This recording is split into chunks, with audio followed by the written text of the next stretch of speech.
Let's do a quick overview of next week and what I'll be looking at. All right, first of all, China sold off all of, February pretty much. Um, yeah, obviously geopolitical stuff, but also technical top out. But we have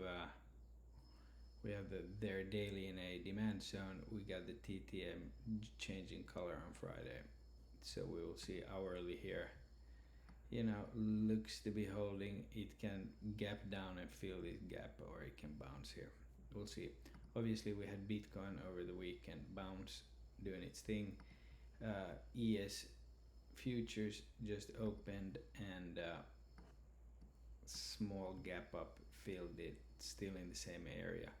As far as ES, let's look at the daily.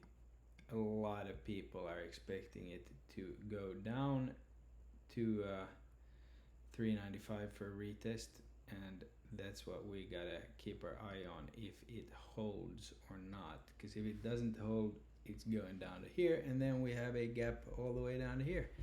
So with heavy selling, we can fairly quickly, within a week or two, get to 383.7. Do I think we do that? Well, that would bring us way below Mr. 2022 trend line.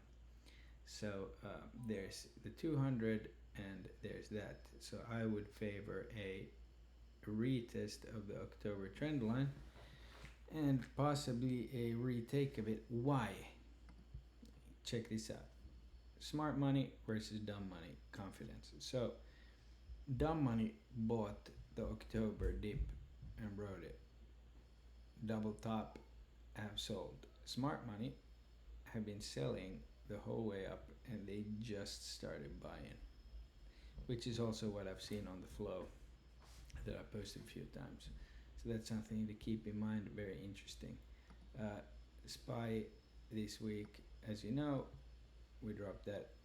Could we fill this gap this week? Yeah, that would be severely bullish if we did.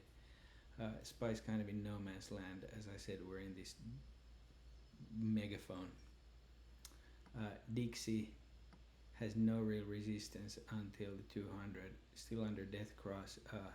Once, as you see, it's starting to top out on all of these. It's very, very, very toppy.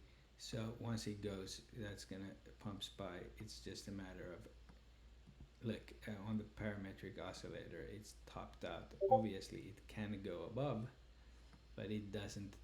I doubt we get above that without an economic crisis. 10-year yield, double top on the hourly in a supply zone.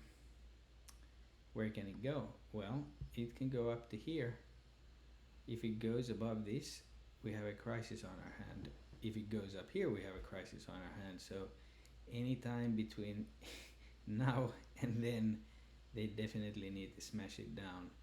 Probably gonna happen this week, I would think, and it's either gonna have something to do with the European Union or Japan that had data coming out on, I think it was Tuesday.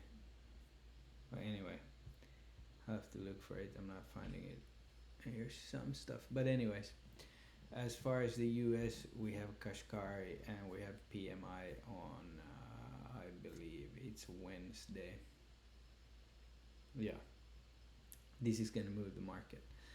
This week, I will be concentrating on earnings.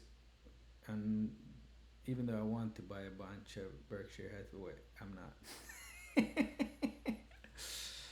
But obviously, they own a bunch of this. So we got Oxy, we got Zoom, we got Target. Target, I'm thinking is going to do a Walmart and Deep and Rip, not touching AMC unless we get a crazy move or a lotto. First Solars have been doing well, but then dumping. We got Rivian, Lowe's is going to do what Home Depot did. Snowflake and Salesforce. The Salesforce has ripped as of late. We got Chinese YouTube, we got Macy's, Kroger, Best Buy. Not really interested. I'm interested in Zscaler and Costco. Costco, I'm gonna buy here, run it up, dump it, and by Friday 0 DT is big time, and hope we get another 500 to 1,000%er. Cause I wanna go on vacation again. And Zscaler, I'm thinking rips because Pen W absolutely smashed. And then there's a bunch of these, you could call them shit coins, but they are companies. Where are these guys? Here. If you look at the, average move or implied move of these guys, they're pretty hefty. So this is a coin flip. I know nothing about any of these companies except for this guy, and that guy, and obviously I know Tupperware, but do I want to bet on my Tupperware knowledge? I don't know. So we'll see. But yeah, gonna be a lot of earnings lotteries, and then SPY this week with a few stocks. Then I also I don't know if I covered Bitcoin. Obviously, I had a pump, but oil. Once it gets above here, it can run, and we kind of have a inverted head and shoulders going on. This random dip here obviously invalidates it, so keeping an eye on that too. All right, hope this helps. See you tomorrow.